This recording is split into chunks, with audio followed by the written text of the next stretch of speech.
ಸಹಜ ಸಂದರ್ಶನಗಳಿಗಾಗಿ ಇರುವಂತಹ ವಿಶೇಷ ವಾಹಿನಿ.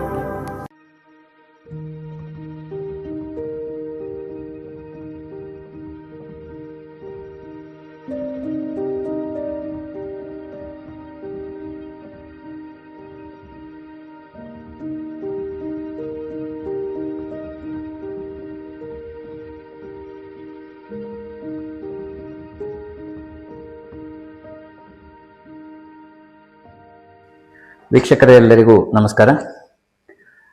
ಸಹಜ ಸಂದರ್ಶನ ಹಾಗೂ ಕ್ಷಿತಿಜ ದಿನಪತ್ರಿಕೆಯ ಸಂಪಾದಕ ಕೃಷ್ಣ ಬನ್ನಾರಿ ಮಾತಾಡ್ತಾ ಇದ್ದೀನಿ. ಈಗಾಗಲೇ ನಾವು ಶಿವಮೊಗ್ಗದ ಹಲವು ಗಣ್ಯರನ್ನ ಹಾಗೂ ಸಂಪನ್ಮೂಲ ವ್ಯಕ್ತಿಗಳನ್ನ ಸಹಜ ಸಂದರ್ಶನ ಮೂಲಕ ಪರಿಚಯ ಮಾಡಿ ಅವರ ಸಲಹೆ ಹಾಗೂ ಮಾರ್ಗದರ್ಶನವನ್ನ ಸಾಕಷ್ಟು ಜನರಿಗೆ ತಲುಪಿಸಲು ಯಶಸ್ವಿಯಾಗಿದ್ದೇವೆ. ಇವತ್ತು ನಾವು ಶ್ರೀಮತಿ ಡಾಕ್ಟರ್ ಸಂಧ್ಯಾ ಕಾವೇರಿ ಇವರನ್ನ ಇವತ್ತು ನಾವು ಮಾತಾಡಿಸುವ ಉದ್ದೇಶಕ್ಕಾಗಿ ನಾವು ಇಲ್ಲಿ ಬಂದಿದ್ದೀವಿ.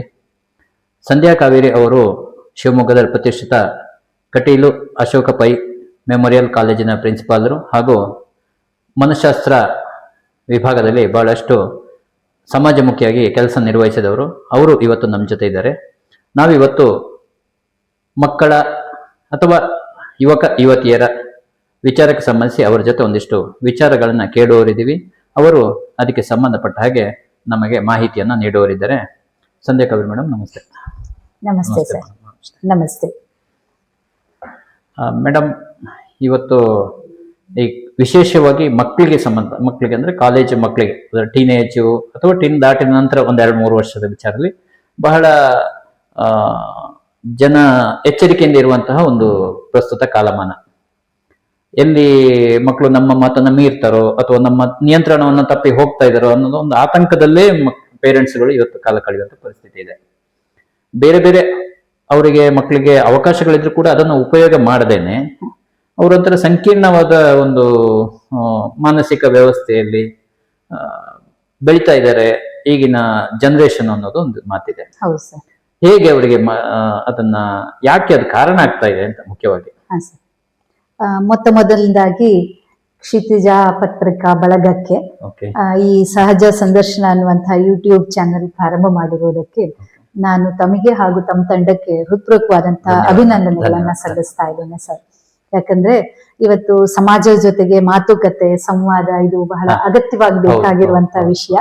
ಸೊ ನೀವು ಪತ್ರಿಕೆ ಮಾತ್ರ ಅಲ್ಲದೇನೆ ಈ ಒಂದು ನಮ್ಮ ಈ ಸೋಷಿಯಲ್ ಮೀಡಿಯಾ ಬಹಳ ಅದ್ಭುತವಾಗಿ ಬಳಸ್ಕೊಳ್ತಾ ಇದ್ದೀರಾ ಅಂತ ಬಹಳ ಸಂತೋಷ ಆಗ್ತಾ ಇದೆ.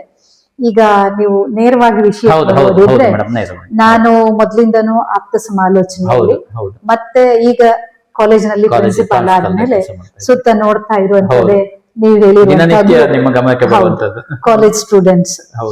ಈಗ ನೀವು ಕೇಳಿರುವಂತಹ ಒಂದು ಗ್ರೂಪ್ ಏನಿದೆ, ಇದನ್ನ ನಾವು ಹದಿಹರೆಯದ ಮಕ್ಕಳು ಅಂತ ಕರಿಬಹುದು ಸರ್. ಯುವಕ ಯುವತಿ ಅನ್ನುವಾಗ ಅವರು ಟೀನೇಜ್, ಮೇನ್ಲಿ ಅಡಾಲಸೆಂಟ್ ಪೀರಿಯಡ್ ಅಲ್ಲಿ ಇರ್ತಾರೆ ಅಥವಾ ಅರ್ಲಿ ಅಡಲ್ಟ್ಹುಡ್ ಅಂತ ಕರೀಬಹುದು. ಸಾಮಾನ್ಯ ಎಲ್ಲೆಲ್ಲ ಟೀನ್ ಬರುತ್ತೋ ಅದೆಲ್ಲ ಟೀನೇಜ್. 13 ಶುರುವಾಗೋದ್ರಿಂದ 19 ವರೆಗೆ ಅದು ಟೀನೇಜ್. ಇದ್ರ ಸ್ವಲ್ಪ ಆ ಕಡೆ ಈ ಕಡೆ ಆಗೋದು 19 ಅನ್ಕೊಳ್ಳೇನೆ ಅಲ್ಲಿಗೆ ನಿಲ್ಲತ್ತೆ ಅಂತಲ್ಲ, ಒಂದು 20-21 ವರೆಗೂನು ಅದು ಹದಿಹರೆಯದ ಒಂದು ಹಂತ. ಈ ಹದಿಹರೆಯ ಅನ್ನುವಾಗ ಎಲ್ಲ ಮನಃಶಾಸ್ತ್ರಜ್ಞರು ಅಧ್ಯಯನ ಕಂಡ್ಕೊಂಡಿದ್ದಂತ ವಿಷಯ ಏನಂದ್ರೆ, ಇದು ಮುಂದಿನ ಜೀವನಕ್ಕೆ ಬೇಕಾದಂತ ಒಂದು ದೊಡ್ಡ ತಳಪಾಯ. ಬಾಲ್ಯ ಮತ್ತು ಹದಿಹರೆಯ ವ್ಯಕ್ತಿಯ ವ್ಯಕ್ತಿತ್ವದ, ವ್ಯಕ್ತಿಯ ಮುಂದಿನ ಬದುಕಿನ, ಅದು ಜಾಬ್ ಕೆರಿಯರ್ ಇರಬಹುದು, ಕುಟುಂಬ ಜೀವನ ಇರ್ಬೋದು, ಸಾಮಾಜಿಕ ಜೀವನ ಇರ್ಬೋದು, ಇದಕ್ಕೊಂದು ಭದ್ರವಾದಂತ ಬುನಾದಿಯ ಸಮಯ ಅಂತ ಹೇಳ್ಬೋದು, ತಳಹದಿ ಅಂತ ಕರೀತೀವಿ. ಹಾಗಾಗಿ ಈ ಹದಿಹರೆಯ ಬಹಳ ಸಿಗ್ನಿಫಿಕೆಂಟ್, ಬಹಳ ಪ್ರಮುಖ ಕಾಲ. ಈ ಪ್ರಮುಖ ಕಾಲ ಯಾಕೆ ಅಂತ ಹೇಳುವಾಗ್ಲೂ ಸಾಕಷ್ಟು ಅದಕ್ಕೆ ಬೇಕಾದಂತ ಪೂರಕ ವಿಷಯಗಳು. ಒಂದು ಎಲ್ಲ ಕಿಂತ ಬಹಳ ಮುಖ್ಯವಾಗಿ ಈ ಹೆಸರೇ ಹೇಳುವ ಹಾಗೆ ಹದನಾದ ಹರೆಯ, ಹದ ಮಾಡುವ ಹರೆಯ. ಸೊ ಹದ ಮಾಡುವಂತ ಈ ಕಾಲದಲ್ಲಿ ದೊಡ್ಡ ಟ್ರಾನ್ಸ್ಫಾರ್ಮೇಶನ್ ನಡೆಯುತ್ತೆ, ಒಂದು ಪರಿವರ್ತನೆಯ ಕಾಲ. ಅದು ದೈಹಿಕವಾಗಿ, ಮಾನಸಿಕವಾಗಿ, ಸಾಮಾಜಿಕವಾಗಿ, ನೈತಿಕವಾಗಿ ವ್ಯಕ್ತಿಯೊಬ್ಬನಲ್ಲಿ ಪರಿವರ್ತನೆಯಾಗಿ ವ್ಯಕ್ತಿತ್ವ ಬಲವಾಗುವಂತ ಕಾಲ ಸರ್. ಸೊ ಇಲ್ಲಿಯ ತನಕ ಏನಾಗಿದೆ ಬಾಲ್ಯದಲ್ಲಿ, ಅವುಗಳು ಭದ್ರವಾದಂತ ಒಂದು ಚೌಕಟ್ಟನ್ನ ಹೊಂದುವಂತ ಕಾಲ ಅನ್ನೋದು ವ್ಯಕ್ತಿತ್ವದ ಒಂದು ಬೆಳವಣಿಗೆ. ಹೀಗಿರುವಾಗ ಹದಿಹರಿಯ ಸಾಕಷ್ಟು ಬದಲಾವಣೆಗಳನ್ನ ಕಾಣ್ತಾ ಸಾಕಷ್ಟು ಸವಾಲುಗಳನ್ನ, ಸಾಕಷ್ಟು ಅಡೆತಡೆಗಳನ್ನ, ಸಾಕಷ್ಟು ಗೊಂದಲಗಳನ್ನ ಹೊಂದುವಂತ ಕಾಲ ಕೂಡ ಹೌದು. ಹಾಗಾಗಿನೇ adolescence is not very smooth. ಅದರಲ್ಲಿ ಏರುಪೇರುಗಳು, ಏಳು ಬೀಳುಗಳು ಇವುಗಳೆಲ್ಲ ಇರುವಂತಹ ಕಾಲ. ಹಾಗೆ ನೀವು ಹೇಳಿರುವ ಸಂಕೀರ್ಣ ಅನ್ನೋ ವಿಷಯ ಕಾಂಪ್ಲೆಕ್ಸ್. ಯಾಕಂದ್ರೆ ಇಲ್ಲಿ ಆಲೋಚನೆಗಳು ಬದಲಾಗುತ್ತೆ, ದೇಹ ಬದಲಾಗುತ್ತೆ, ವರ್ತನೆ ಬದಲಾಗುತ್ತೆ. ಹಾಗಿರುವಾಗ ಸಹಜವಾಗಿ ಸಮಾಜ ಅವರು ನೋಡುವ ಇವರು ಸಮಾಜವನ್ನ ನೋಡುವ ರೀತಿ ಆಗುತ್ತೆ. ಸೊ ಎಲ್ಲ ಸವಾಲು, ಗೊಂದಲ, ಪರಿವರ್ತನೆ ಮೂರೂ ಸೇರಿದಾಗ ಆ ಒಂದು ಹಂತ ನಾವು ಕಾಂಪ್ಲೆಕ್ಸ್ ಅಂತ ಕರಿಬಹುದು, ಸಂಕೀರ್ಣವಾದಂತಹ ಹಂತ.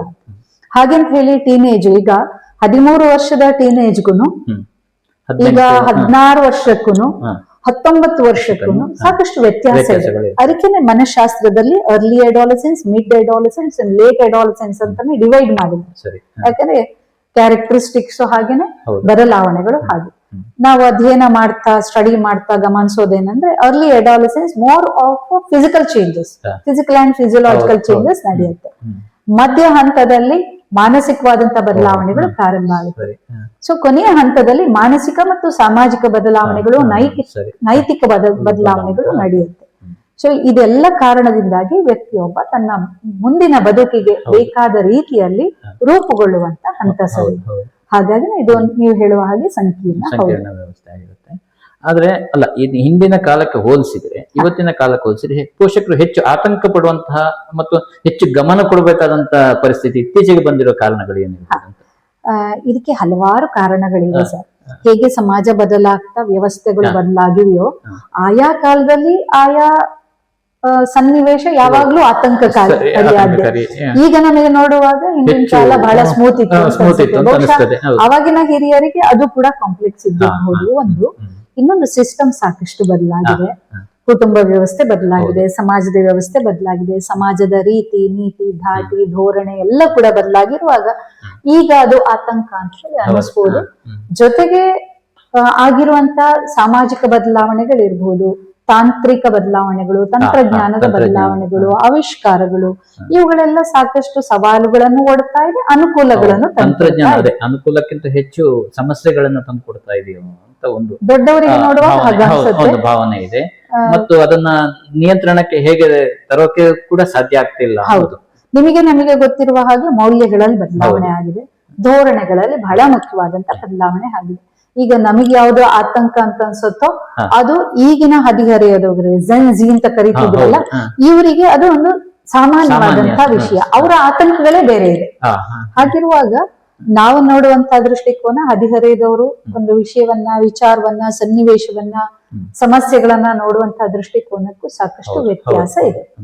ಹಾಗೆಂತ ಹೇಳಿ ಇದು ಯಾವಾಗ್ಲೂ ಸಮಸ್ಯೆನೇ ಆಗಿ ಉಳಿಬೇಕಾ, ಇದಕ್ಕೆ ಏನಾದ್ರೂ ಬದಲಾವಣೆ ಬೇಕಾ ಅಂತ ಹೇಳುವಂತದ್ದು ಚಿಂತನೆ ಮಾಡ್ಬೇಕಾದಂತ ಕಾಲ ಸರ್.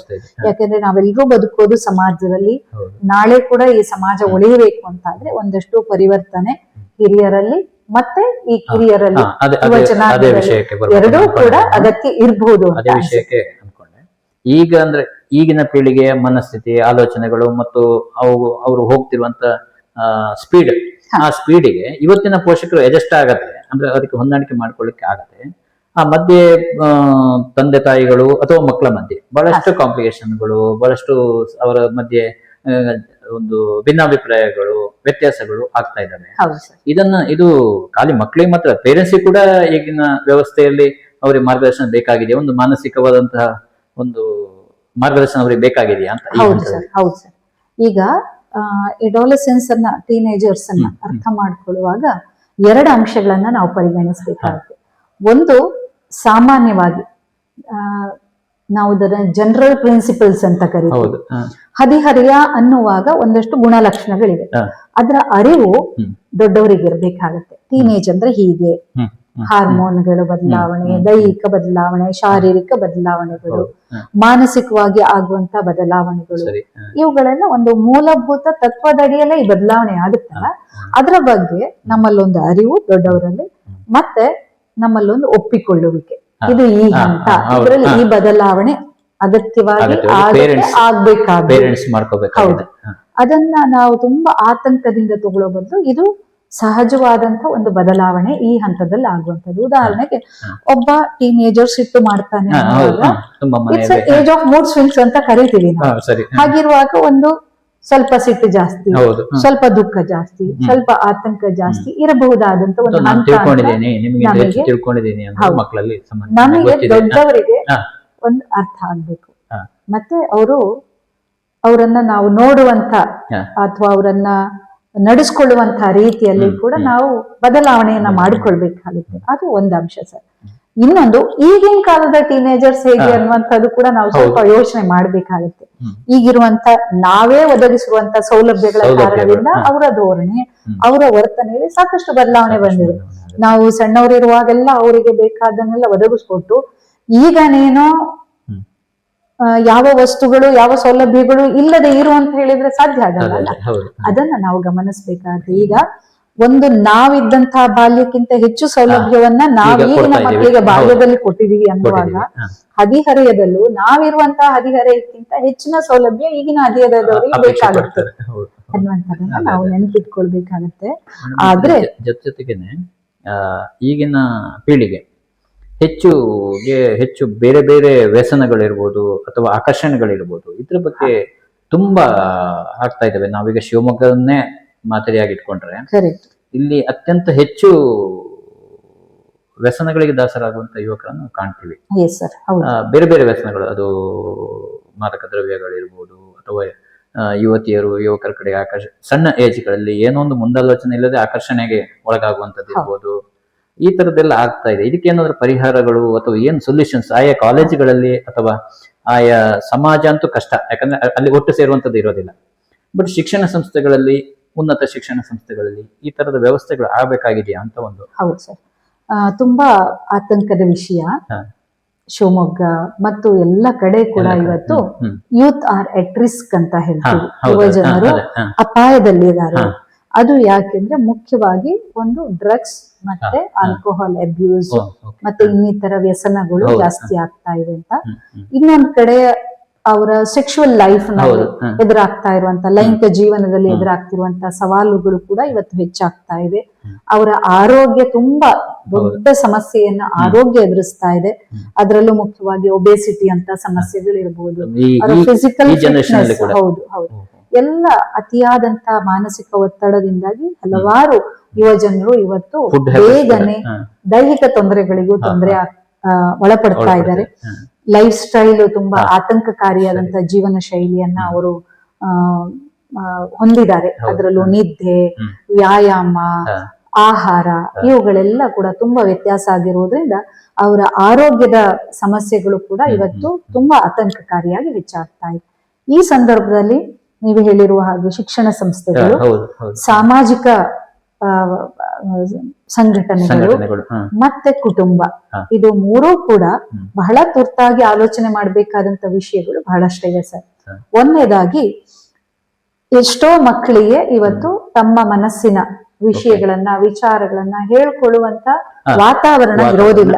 ಸೊ ಚರ್ಚೆ ಮಾಡುವಂತ, ಅದನ್ನ ಮುಕ್ತವಾಗಿ ಹೇಳ್ಕೊಳ್ಳಬಲ್ಲಂತ ವಾತಾವರಣ ಇದು ಮೂರೂ ಕಡೆ ಸಿಗ್ಬೇಕು.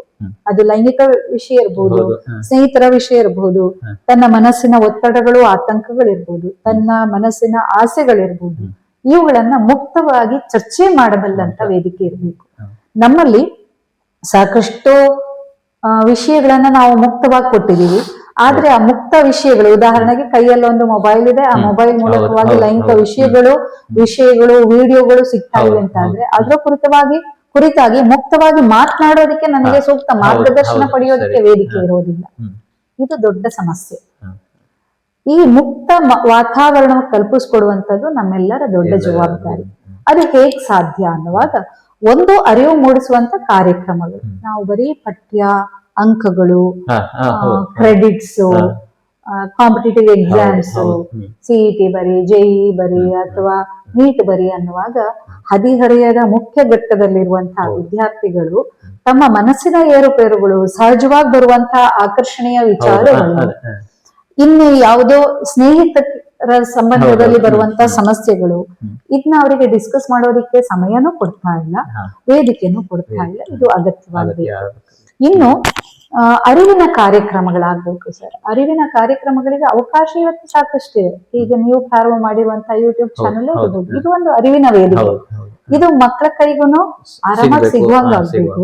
ಬರೀ ಕೇಳಿಸ್ಕೊಳ್ಳೋ ಬದಲು ಅವರು ವಾಪಸ್ ಪ್ರಶ್ನೆ ಕೇಳೋದಿಕ್ಕೆ ಅವಕಾಶಗಳಿರುವಂತಹ ವೇದಿಕೆಗಳಾಗ್ಬೇಕು. ತನ್ನ ಹೆಸರನ್ನ ಹೇಳದೆ, ತನ್ನ ಐಡೆಂಟಿಟಿನ ಹೇಳ್ಕೊಳ್ಳದೆ ಒಂದು ಮಗು ಮುಕ್ತವಾಗಿ ತನ್ನ ಸಮಸ್ಯೆಗಳನ್ನ ಹೇಳ್ಕೊಳ್ಳುವಂತ ವೇದಿಕೆ ಬೇಕು. ಆದಷ್ಟು ಸಮಾಜದಲ್ಲಿ ಮತ್ತೆ ಶಿಕ್ಷಣ ಸಂಸ್ಥೆಗಳಲ್ಲಿ ಆಪ್ತ ಸಮಾಲೋಚನೆಯ ವ್ಯವಸ್ಥೆಗಳು ತಾನು ತೊಂದರೆಗೆ ಒಳಗಾದಾಗ, ತನ್ನಲ್ಲಿ ಗೊಂದಲ ಏರ್ಪಟ್ಟಾಗ, ತನಗೆ ಕನ್ಫ್ಯೂಷನ್ಸ್ ಇದ್ದಾಗ, ಯಾವುದೇ ವಿಷಯ ಅದು ಸಬ್ಜೆಕ್ಟ್ ಇರ್ಬೋದು, ಅಕಾಡೆಮಿಕ್ಸ್ ಇರ್ಬೋದು, ನಾನ್ ಅಕಾಡೆಮಿಕ್ಸ್ ಇರ್ಬೋದು, ರಿಲೇಶನ್ಶಿಪ್ಸ್ ಗಳು ಇರ್ಬೋದು, ಇವುಗಳ ಬಗ್ಗೆ ಹೇಳ್ಕೊಳ್ಳಬಲ್ಲಂತ ಜಾಗ ಇರಬೇಕಾಯ್ತು. ಮತ್ತೆ ಯುವ ಶಕ್ತಿ ಅಂತ ಕರಿತೀವಿ, ಇದರ ಸದ್ಬಳಕೆ ಕಾರ್ಯಕ್ರಮಗಳಾಗ್ಬೇಕು ಸರ್. ಅದೇ ಕೇಳ್ಬೇಕು ಅಂತ ಇದ್ದೆ. ಈಗ ಮಕ್ಕಳು ಓಕೆ, ಈಗ ಅವ್ರದ್ದು ಬೇರೆ ಬೇರೆ ಗೊಂದಲಗಳು ಅಥವಾ ಪಾಠದ ಬಗ್ಗೆ ಸ್ವಲ್ಪ ಅದು ಬೋರಿಂಗ್ ಅನ್ನೋ ರೀತಿಯಲ್ಲಿ ಅಥವಾ ಮನೆಯಲ್ಲಿ ಬೋರಿಂಗ್ ಅನ್ನೋ ರೀತಿಯಲ್ಲಿ ಇರ್ತಾರೆ. ಆ ಮಕ್ಕಳು ಯಾವ ರೀತಿ ತಮ್ಮನ್ನು ತಾವು ಎಂಗೇಜ್ ಮಾಡ್ಕೊಳ್ಬಹುದು ಅಂತ. ಈಗ ಬೇರೆ ಬೇರೆ ಆಕ್ಟಿವಿಟೀಸ್ ಇವತ್ತಿನ ಕಾಲದಲ್ಲಿ ಏನಂದ್ರೆ ಎಲ್ಲವೂ ಅವರಿಗೆ ಓಪನ್ ಅಪ್ ಇದೆ.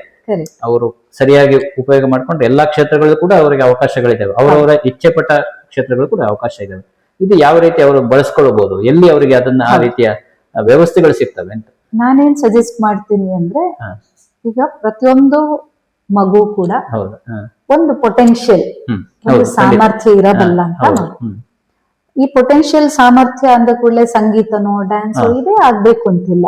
ಬೇರೆ ಬೇರೆ ವಿಷಯಗಳಲ್ಲಿ ಒಂದ್ ಮಗುವಿಗೆ ಸಾಮರ್ಥ್ಯ, ಒಂದು ಮಗುವಿಗೆ ಬೇರೆಯವರಿಗೆ ಹೆಲ್ಪ್ ಮಾಡೋದು ಇಷ್ಟ ಅಂತ ಆದ್ರೆ ಆ ಹೆಲ್ಪ್ ಮಾಡುವಂತ ವೇದಿಕೆ ಬೇಕಾಗುತ್ತೆ. ಅದ್ರಲ್ಲಿ ಆ ಮಗುವನ್ನ ಪ್ರೋತ್ಸಾಹಿಸುವಂತದ್ದು ಬೇಕಾಗುತ್ತೆ.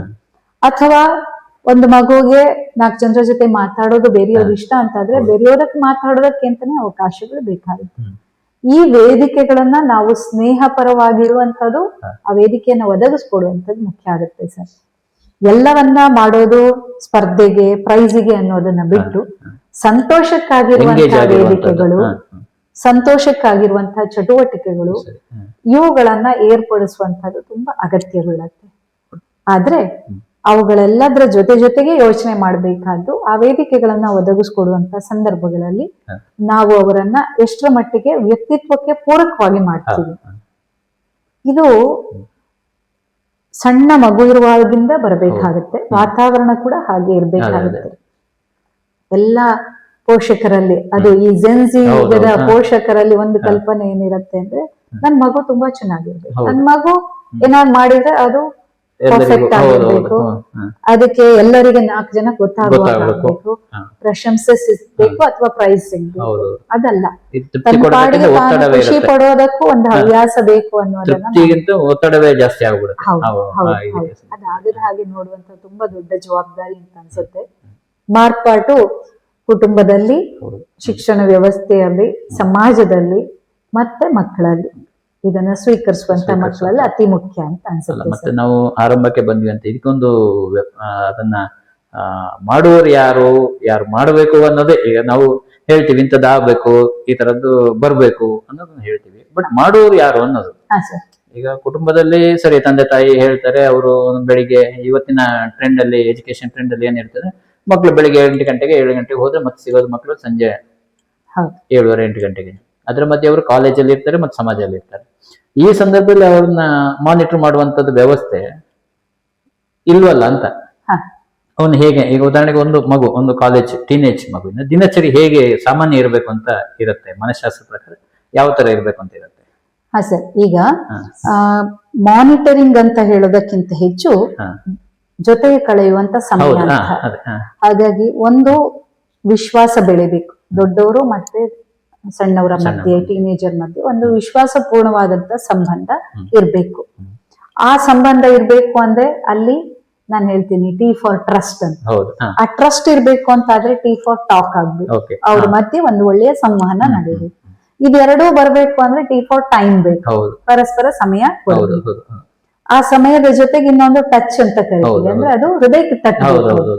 ಏನಿದ್ರು ಸಂಬಂಧ, ಮಾತುಕತೆ, ಇದು ಮುಕ್ತವಾಗಿದ್ದಾಗ, ನಂಬಿಕೆ, ಹೌದು, ಇದು ಇದ್ದಾಗ ಅಲ್ಲಿ ಅವಾಗ ಒಂದು ಹೃದಯಕ್ಕೆ ತಟ್ಟತ್ತೆ, ಟಚ್ ಆಗುತ್ತೆ ಅಂತ ಹೇಳಲ್ವಾ. ಹಾಗೆ ಅಂತ ಒಂದು ಸಂಬಂಧ ಅದು ಟೀನೇಜ್ ಅಲ್ಲಿ ಬಹಳ ಮುಖ್ಯ ಆಗುತ್ತೆ. ಅಂದ್ರೆ ಇಷ್ಟೇನೆ, ಮನೆಯಲ್ಲಿ ನೀನ್ ಹಿಂಗೇ ಮಾಡು ಅಂತ ಹೇಳೋ ಬದಲು ಆ ಮಗು ಏನ್ ಮಾಡ್ತಾ ಇದೀಯಾ ಅಥವಾ ನಾನೇನ್ ಮಾಡೋದಕ್ಕೆ ಇಚ್ಛೆ ಪಡ್ತಾ ಇದ್ದೀನಿ ಅಂತ ಹೇಳುವಂತ ವಾತಾವರಣ ಇರ್ಬೇಕಾಗುತ್ತೆ. ಅದು ಇವತ್ತು ಕಡಿಮೆ ಆಗಿದೆ. ಈಗ ಮೇಡಮ್ ಮಕ್ಕಳು ಇದು ಸರಿಯಾದ ದಾರಿಯನ್ನ ಬಿಟ್ಟು ಬೇರೆ ದಾರಿಯಲ್ಲಿ ಹೋಗ್ತಾ ಇದಾರೆ ಅನ್ನೋ ಮಾಹಿತಿ ಕುಟುಂಬಕ್ಕೆ ಬಂದಾಗ, ಅದು ಹುಡುಗ ಇರ್ಬೋದು, ಅವನ್ ಯಾವ್ದೋ ಇದು ಬಿಟ್ಟು ಸರಿಯಾದ ದಾರಿಯಲ್ಲಿ ಇಲ್ಲ ಅಂತ ಒಂದು ಗಮನಕ್ಕೆ ಬಂದಾಗ, ಅಥವಾ ಯಾವಾಗ ಬರುತ್ತೆ ಮತ್ತು ಗಮನಕ್ಕೆ ಬಂದಾಗ ಏನ್ ಮಾಡ್ಬೇಕು ಅವ್ರು ಮುಖ್ಯವಾಗಿ ಪೇರೆಂಟ್ಸ್? ತುಂಬಾ ಸರಿಯಾದ ಪ್ರಶ್ನೆ ಕೇಳಿದ್ರಿ ಸರ್. ಎಷ್ಟೋ ಸಲ ಪೇರೆಂಟ್ಸ್ಗೆ ಮಕ್ಕಳು ತೊಂದರೆಗೆ ಒಳಗಾಗಿದ್ದಾರೆ ಅನ್ಸಿದಾಗ ಏನ್ ಮಾಡ್ಬೇಕು ಅಂತ ಗೊತ್ತಿಲ್ಲ. ಯಾವಾಗ ಅನ್ಸುತ್ತೆ? ಹೆಚ್ಚಿನ ಕುಟುಂಬಗಳಲ್ಲಿ ನಿರ್ಬಂಧ ಶುರು ಮಾಡ್ತಾರೆ. ಅಲ್ಲ ಅನ್ಸುತ್ತೆ ಯಾವಾಗ?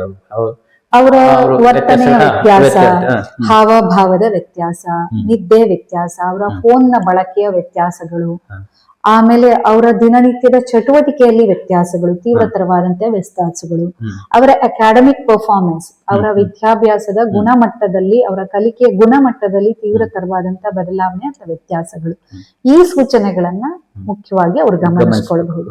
ಅದು ಫಸ್ಟ್ ಒನ್. ಅಂಥದ್ ಗಮನಕ್ಕೆ ಬಂದಾಗ ಫಸ್ಟ್ ಮಾಡ್ಬೇಕಾದ್ರೆ ಮಗುವನ್ನ ಕೂರಿಸ್ಕೊಂಡು, ನನಗೆ ಈ ತರ ಗಮನಕ್ಕೆ ಬಂದಿದೆ, ನೀನೇನು ಹೇಳ್ತೀಯಾ ಅಂತ ಸಮಾಧಾನವಾಗಿ, ಯಾವುದೇ ರೀತಿಯಲ್ಲಿ ಅವರನ್ನು ದಂಡಿಸದೆ ಮುಕ್ತವಾಗಿ ಮಾತನಾಡುವ ಪ್ರಯತ್ನ ಮಾಡಬೇಕಾದ್ದು. ಹಾಗೆ ತನ್ನ ಗಮನಕ್ಕೆ ಬಂದಿರುವಂತಹ ವಿಷಯಗಳನ್ನ ಸಾಮಾನ್ಯ ಪ್ರತಿ ಕಾಲೇಜಲ್ಲಿ ಇವತ್ತು ಮೆಂಟರ್ಸ್ ಅಂತ ಇರ್ತಾರೆ ಅಥವಾ ಕ್ಲಾಸ್ ಟೀಚರ್ಸ್ ಅಂತ ಇರ್ತಾರೆ. ಅವ್ರ ಹತ್ರ ಬಂದು ಇಲ್ಲೂ ನೀವೇನಾದ್ರೂ ಬದಲಾವಣೆ ಗಮನಿಸಿದೀರಾ ಅಂತ ಡಿಸ್ಕಸ್ ಮಾಡುವಂತದ್ದು ಸಾಧ್ಯ ಆಗುತ್ತೆ. ಅಕಸ್ಮಾತ್ ಮಗು ಹೇಳಿಲ್ಲ ಅಂತ ಆದ್ರೆ ಅದರ ಜೊತೆಗೆ ಅದರ ಮೀರಿದ ವರ್ತನೆ ಅನ್ನುವಾಗ ಕೌನ್ಸಿಲಿಂಗ್ ಕರ್ಕೊಂಡು ಹೋಗ್ಬೋದು. ಯಾಕಂದ್ರೆ ಎಷ್ಟೋ ಜನರಲ್ಲಿ ಇವತ್ತು ಒಂದು ತಪ್ಪು ಕಲ್ಪನೆ ಇರುತ್ತೆ, ಕೌನ್ಸಿಲರ್ ಹತ್ರ ಹೋದ್ರೆ, ಮನೋವೈದ್ಯರ ಹತ್ರ ಹೋದ್ರೆ, ಸೈಕಾಲಜಿಸ್ಟ್ ಹತ್ರ ಹೋದ್ರೆ ಹುಚ್ಚರು ಅಂತ ಕರೆದ್ ಬಿಡ್ತಾರೆ ಅಥವಾ ಹೋಗ್ಬಾರ್ದು ಅಂತ. ಹಾಗಲ್ಲ, ಮುಕ್ತವಾಗಿ ಸಮಸ್ಯೆಯನ್ನ ಪರಿಹರಿಸ್ಕೊಳ್ಳೋದಿಕ್ಕೆ, ಹಾಗೆ ಅಷ್ಟೇ ಗೌಪ್ಯವಾಗಿ ವಿಷಯಗಳನ್ನ ಪರಿಹರಿಸ್ಕೊಳ್ಳೋದಕ್ಕೆ ಒಂದು ಅವಕಾಶ. ಸೊ ಅಂಥದನ್ನ ಬಳಕೆ ಮಾಡ್ಕೊಳ್ಳೋದು. ಹೌದು. ಒಟ್ಟಾರೆ ಮೇಡಮ್, ಈಗ ನಾವು ಒಂದು 15-20 ನಿಮಿಷ ಒಟ್ಟು ಈ ಮಕ್ಕಳ ವಿಚಾರದಲ್ಲಿ ಮಾತಾಡಿದ್ವಿ. ಬಹಳ ಒಳ್ಳೆ ಮಾಹಿತಿಯನ್ನ ಕೊಟ್ಟಿದ್ರಿ. ಕೊನೆಯದಾಗಿ ಇವತ್ತಿನ ಈ ಯುವ ಪೀಳಿಗೆಗೆ ತಾವು ಕೊಡುವಂತ ಸಂದೇಶ ಅಂತ ಹೇಳೋದಕ್ಕಿಂತ ಹೆಚ್ಚು ನನಗೆ ಅವರಿಗೆ ಹೌದು ಏನಾದ್ರೂ ಕರಿಬಹುದು ಸರ್. ಬಟ್ ಒಂದು ಬಹಳ precious stage of life, mainly ಅದು ಯಾಕೆ ಅಷ್ಟು ಪ್ರೆಷಿಯಸ್ ಅಂತಂದ್ರೆ ಆಗ್ತಿರುವಂತಹ ಬದಲಾವಣೆಗಳು ಮತ್ತೆ ಸಿಗುವಂತ ಅವಕಾಶಗಳು, ವಿಪುಲವಾದಂತ ಅವಕಾಶಗಳು ಇರುವಂತಹ ಕಾಲ ಇದು. ಹಾಗೆಂತ ಅವಕಾಶಗಳು ಅದು ಯಾವುದೇ ರೀತಿಯಲ್ಲಿ ದುರ್ಬಳಕೆ ಆಗದ ಹಾಗೆ ಜಾಗ್ರತೆ ವಹಿಸಬೇಕಾದಂತ ಯುಗನೂ ಇದು ಹೌದು. ಯಾಕಂದ್ರೆ ಇಡೀ ದೇಶದಲ್ಲಿ ಇವತ್ತು highest number of group of people are our youths. ಹಾಗಾಗಿ ಇವರಿಗೆ ಒಂದು ಕಡೆ ಸವಾಲು ಜಾಸ್ತಿ, ಕಾಂಪಿಟಿಷನ್ ಜಾಸ್ತಿ ಇರುತ್ತೆ. ನಾಳೆ ಔದ್ಯೋಗಿಕವಾಗಿ ಎಲ್ಲದರಲ್ಲಿ ಕೂಡ ಸವಾಲುಗಳು ಜಾಸ್ತಿ. ಅದಕ್ಕೆ ತಯಾರಾಗ್ಬೇಕು ಈ ಕಾಲದಲ್ಲಿ ಅವರು. ಅದು ಎಸ್ಪೆಷಲಿ ಕಾಲೇಜ್ ಸ್ಟೂಡೆಂಟ್ಸ್. ಅದು ಫಿಸಿಕಲ್ ಮತ್ತೆ ಸೈಕಲಾಜಿಕಲ್, ಇದು ಎರಡಕ್ಕೆ ಮೂಲಭೂತ ಅಡಿಪಾಯ ಯಾವುದು ಅಂದ್ರೆ ಎರಡರಲ್ಲಿ ಕೂಡ ಆರೋಗ್ಯವನ್ನ ಕಾಪಾಡಿಕೊಳ್ಳೋದು. ದೈಹಿಕ ಆರೋಗ್ಯ, ಶಾರೀರಿಕ ಆರೋಗ್ಯ, ಇದು ಬಹಳ ಮುಖ್ಯವಾದಂತಹ ವಿಷಯ. ಇಲ್ಲಿ ಬಹಳ ಹೆಚ್ಚಿನ ಒಂದು ಗಮನವನ್ನ ನೀಡಬೇಕಾದ್ದೆ ತಗೊಳ್ಳುವಂತ ಆಹಾರ ಮತ್ತೆ ತಮ್ಮ ವ್ಯಾಯಾಮ, ನಿದ್ದೆ, ಇದು ಮೂರನ್ನ ತುಂಬಾ ಸಮರ್ಪಕವಾಗಿ ಇಟ್ಕೊಳ್ಳುವಂಥದ್ದು ಮುಖ್ಯ ಮುಂದಿನ ಅವರ ಆರೋಗ್ಯಕ್ಕಾಗಿ. ಎರಡನೇ ಅಂಶ ಮಾನಸಿಕ ಆರೋಗ್ಯ. ಮಾನಸಿಕ ಆರೋಗ್ಯದಲ್ಲಿ ಬಹಳ ಮುಖ್ಯವಾಗಿ ಅವರು ಗಮನಿಸಬೇಕಾದ್ರೆ ತಮ್ಮ ವೈಯಕ್ತಿಕ ಮಾನಸಿಕ ಆರೋಗ್ಯದ ವಿಷಯಗಳನ್ನ, ಅದು ಆಲೋಚನೆ ಇರ್ಬೋದು, ಭಾವನಾತ್ಮಕ ವಿಷಯಗಳಿರ್ಬೋದು, ಇವುಗಳನ್ನ ಆದಷ್ಟು ಉತ್ತಮವಾಗಿಟ್ಕೊಳ್ಳುವ ಪ್ರಯತ್ನವನ್ನ ಮಾಡಬೇಕು. ಇದಕ್ಕೆ ಪೂರಕವಾಗಿ ಓದುವಿಕೆ ಅಂತದನ್ನ ತಮ್ಮ ಮುಂದಿನ ಭವಿಷ್ಯಕ್ಕೆ ಒಂದು ಸಮರ್ಪಕವಾಗಿ ತಮ್ಮ ಮಾನಸಿಕ ಶಕ್ತಿಯನ್ನ, ತಮ್ಮ ಅವಕಾಶಗಳನ್ನ ಸದ್ಬಳಕೆ ಮಾಡಿಕೊಳ್ಳೋದು ಅತಿ ಮುಖ್ಯ. ಎಷ್ಟೋ ಮಕ್ಕಳಿಗೆ ಇವತ್ತು ಓದಿನ ಅವಕಾಶಗಳಿಲ್ಲದಾಗ ಕಾಲೇಜ್ ಶಿಕ್ಷಣದ ಅವಕಾಶ ಸಿಕ್ಕಂತ ಮಕ್ಕಳು ಅದನ್ನ ಒಂದು ಅವಕಾಶ ಮತ್ತು ತನಗೆ ಸಿಕ್ಕಂತ ದೊಡ್ಡ ಒಂದು ಉಪಯೋಗ ಅಂತ ಹೇಳಿ ಅನ್ಕೊಳ್ಬೇಕಾಗುತ್ತೆ. ಅದು ಇವತ್ತು ಅನಿವಾರ್ಯ ಮತ್ತು ಅಗತ್ಯ. ಅದರ ಸದ್ಬಳಕೆಗೆ ಸದಾ ಅವರು ಪ್ರಯತ್ನ ಮಾಡಬೇಕು. ಮತ್ತೆ ತನ್ನ ಸುತ್ತಲಿನವರ ಜೊತೆಗೆ ಆದಷ್ಟು ಒಂದು ಒಳ್ಳೆಯ ಸ್ನೇಹಪರ ಜೀವನವನ್ನ ನಡೆಸೋದು ತಮಗೆ ಬೇಕಾದಂತ ಸೋಷಿಯಲ್ ಸಪೋರ್ಟ್ ಅನ್ನ ಕೊಟ್ಬಿಡುತ್ತೆ. ಉದಾಹರಣೆಗೆ ಟೀಚರ್ಸ್ ಜೊತೆಗಿರ್ಬೋದು, ಹೌದು. ಸ್ನೇಹಿತರ ಜೊತೆಗಿರ್ಬೋದು, ನೆರೆಹೊರೆಯವರ ಜೊತೆಗಿರ್ಬೋದು, ಕುಟುಂಬದಲ್ಲಿ ಇರ್ಬೋದು. ಒಂದು ಸಾಮಾಜಿಕವಾದಂತ ಸಂಬಂಧಗಳು ಸ್ನೇಹಪರವಾಗಿ ಇಟ್ಕೊಂಡಷ್ಟು ಅದು ವೈಯಕ್ತಿಕ ಬೆಳವಣಿಗೆ, ವೈಯಕ್ತಿಕ ಜೀವನಕ್ಕೆ ಅನುಕೂಲ ಮಾಡಿಕೊಡುತ್ತೆ. ಕನ್ಕ್ಲೂಡ್ ಆಗಿ ಹೇಳೋದಿದ್ರೆ ಇವತ್ತಿನ ಎಲ್ಲರೂ ಕೂಡ ಒಳ್ಳೆಯ ಒಂದು ಬುದ್ಧಿವಂತಿಕೆಯನ್ನ ಹೊಂದಿರುವಂತಹ ಮಕ್ಕಳು ಸರ್. ಎಲ್ಲರ IQ ಚೆನ್ನಾಗಿದೆ ಅಂತ ನಾವ್ ಹೇಳ್ತೀವಿ. ಆದ್ರೆ ಒಂದು ನೆನ್ಪಿಟ್ಕೊಳ್ಳೋಣ, IQ ಒಂದೇ ಸಾಕಾಗಲ್ಲ. ಜೀವನದ ಯಶಸ್ಸಿಗೆ EQನು ಮುಖ್ಯ, SQನು ಮುಖ್ಯ. EQ ಅಂದ್ರೆ ಇಮೋಷನಲ್ ಕೋಶಂಟ್ ಅಂತ ಹೇಳ್ತೀವಿ, SQ ಅಂದ್ರೆ ಸೋಷಿಯಲ್ ಕೋಶಂಟ್ ಅಂತ ಹೇಳ್ತೀವಿ. ಜೀವನದಲ್ಲಿ ಯಶಸ್ವಿ ಆಗ್ಬೇಕು ಅಂದ್ರೆ ಈ ಮೂರೂ ಕ್ಯೂಗಳು ಮುಖ್ಯ ಆಗುತ್ತೆ. ಬುದ್ಧಿವಂತಿಕೆನೂ ಮುಖ್ಯ, ಭಾವನಾತ್ಮಕ ಬುದ್ಧಿಯಂಕನೂ ಮುಖ್ಯ, ಸಾಮಾಜಿಕ ಬುದ್ಧಿಯಂಕನೂ ಮುಖ್ಯ. ಅದಕ್ಕೆ ಇವತ್ತು ಶಿಕ್ಷಣ, ಕಾಲೇಜು ಅನ್ನುವಂಥದ್ದು ಒಂದು ಒಳ್ಳೆಯ ಅವಕಾಶ. ಅದನ್ನ ಸದ್ಬಳಕೆ ಮಾಡ್ಕೊಳ್ಳೋ ಹಾಗಾಗ್ಲಿ. ಯುವ ಜನರು ಯುವ ಶಕ್ತಿಯಾಗಿ ಮಾರ್ಪಾಟಾಗಿ ನಾಳೆ ನಮ್ಮ ಸಮಾಜ ಮತ್ತೆ ನಮ್ಮ ದೇಶವನ್ನ ಒಳ್ಳೆಯ ರೀತಿಯಲ್ಲಿ ತೆಗೆದುಕೊಂಡು ಹೋಗುವಂತ ಒಂದು ನೇತಾರರಾಗ್ಲಿ ಅಂತ ನಾನು ಹಾರೈಸ್ತಾ ಇದ್ದೀನಿ. ಮೇಡಮ್, ಇಷ್ಟು ಹೊತ್ತು ನಾವು ಈ ಮಕ್ಕಳ, ಈಗಿನ ಟೀನೇಜ್ ಮಕ್ಕಳ ಬಗ್ಗೆ ಒಂದಿಷ್ಟು ಮಾಹಿತಿಯನ್ನು ಪಡ್ಕೊಡಿ, ಅದೇ ರೀತಿ ನಮ್ಮ ವೀಕ್ಷಕರಿಗೆ ಒಳ್ಳೆಯ ಮಾಹಿತಿಯನ್ನ ಕೊಟ್ಟಿದ್ದೀರಿ ಕೂಡ. ಸಹಜ ಸಂದರ್ಶನ ಚಾನೆಲ್ ಮೂಲಕ ಈ ತರ ವಿಶೇಷವಾದ ಸಂಪನ್ಮೂಲ ವ್ಯಕ್ತಿಗಳನ್ನ ನಾವು ಭೇಟಿ ಮಾಡಿ ಅವರ ಜ್ಞಾನವನ್ನ ಜನರಿಗೆ ಅದನ್ನು ತಲುಪಿಸುವ ರೀತಿಯಲ್ಲಿ ಕೆಲಸವನ್ನು ಮಾಡ್ತಾ ಇದ್ದೀವಿ. ಇವತ್ತು ಬಹಳ ಒಳ್ಳೆಯ ನಮಗೆ ಮಾಹಿತಿಯನ್ನ ಕೊಟ್ಟಿದ್ದೀರಿ. ಇನ್ನು ಮುಂದೆಯೂ ಆಗಾಗ ಸಾಂದರ್ಭಿಕವಾಗಿ ನಿಮ್ಮ ಜೊತೆ ನಾವು ಮಾತಾಡ್ತಾ ಇರ್ತೀವಿ. ಇವತ್ತಿನ ನಮಗೆ ಒಂದು ಅವಕಾಶ ಕೊಟ್ಟು ನಮಗೆ ಒಂದು ಅಪಾಯಿಂಟ್ಮೆಂಟ್ ಕೊಟ್ಟಿದ್ದಕ್ಕೆ ನಿಮಗೆ ಧನ್ಯವಾದ ಹೇಳ್ತಾ, ಅದೇ ರೀತಿ ನಿಮ್ಮ ಮಾಹಿತಿಯನ್ನು ಕೊಟ್ಟಿದ್ದಕ್ಕೆ ನಿಮಗೆ ಬಹಳ ಧನ್ಯವಾದಗಳು. ನಮಸ್ಕಾರ. ನಮಸ್ಕಾರ. ನಮ್ಮ ಕಾಲೇಜಿನಲ್ಲಿ ಇದಕ್ಕಾಗಿನೇ ಒಂದು ಕೌನ್ಸಿಲಿಂಗ್ ಸೆಂಟರ್ ಅನ್ನು ಇಟ್ಕೊಂಡಿದ್ದೇವೆ ಸರ್. ನಮ್ಮ ಕಾಲೇಜಿನ ವಿದ್ಯಾರ್ಥಿಗಳು ಅಥವಾ ಹೊರಗೆ ಯಾವುದೇ ಯುವ ಜನರಿಗೆ ಕೌನ್ಸಿಲಿಂಗ್ ಬೇಕಾದಾಗ ಅವರು ನೇರವಾಗಿ ನಮ್ಮ ಕಾಲೇಜಿಗೆ ಬಂದು ಕೌನ್ಸಿಲರ್ ಹತ್ರ ಮಾತಾಡ್ಬೋದು ಸರ್. ವೀಕ್ಷಕರೇ, ಮನಃಶಾಸ್ತ್ರಜ್ಞೆ ಹಾಗೂ ಕಟೀಲ್ ಅಶೋಕ ಪೈ ಮೆಮೋರಿಯಲ್ ಕಾಲೇಜಿನ ಪ್ರಾಂಶುಪಾಲರಾದಂತಹ ಶ್ರೀಮತಿ ಡಾಕ್ಟರ್ ಸಂಧ್ಯಾ ಕಾವೇರಿ ಅವರ ಜೊತೆ ಇವತ್ತು ನಾವು ಮಾತಾಡಿದ್ದೀವಿ. ಬಹಳಷ್ಟು ಮಾಹಿತಿಯನ್ನ ಅವರು ನಮ್ಮ ಜೊತೆ ಹಂಚಿಕೊಂಡಿದ್ದಾರೆ. ನಿಮಗೆ ಇಷ್ಟ ಆಗಿದೆ ಅಂದ್ಕೊಂಡಿದ್ದೀವಿ. ಈ ಯೂಟ್ಯೂಬ್ ಚಾನೆಲ್ನ ತಾವೆಲ್ಲರೂ ವೀಕ್ಷಿಸಿ, ಸಹಕರಿಸಿ, ಸಬ್ಸ್ಕ್ರೈಬ್ ಮಾಡುವ ಮೂಲಕ ನಮಗೆ ಇನ್ನಷ್ಟು ಇಂತಹ ವ್ಯಕ್ತಿಗಳ ಜೊತೆ ಕೂತ್ಕೊಂಡು ಮಾತಾಡಿ ಅವರ ಮೂಲಕ ಅವರು ಪಡೆದಿರುವಂತಹ ಜ್ಞಾನವನ್ನ ನಿಮ್ಮ ಜೊತೆಗೂ ನಿಮಗೂ ತಲುಪಿಸಬೇಕು ಅನ್ನುವ ಈ ನಮ್ಮ ಕೆಲಸಕ್ಕೆ ತಮ್ಮ ಸಹಕಾರ ನೀಡಬೇಕು ಅಂತ ವಿನಂತಿಯನ್ನ ಮಾಡ್ತಾ ಇದ್ದೀವಿ. ನಮಸ್ಕಾರ. ಸಹಜ ಸಂದರ್ಶನಗಳಿಗಾಗಿ ವಿಶೇಷ ವಾಹಿನಿ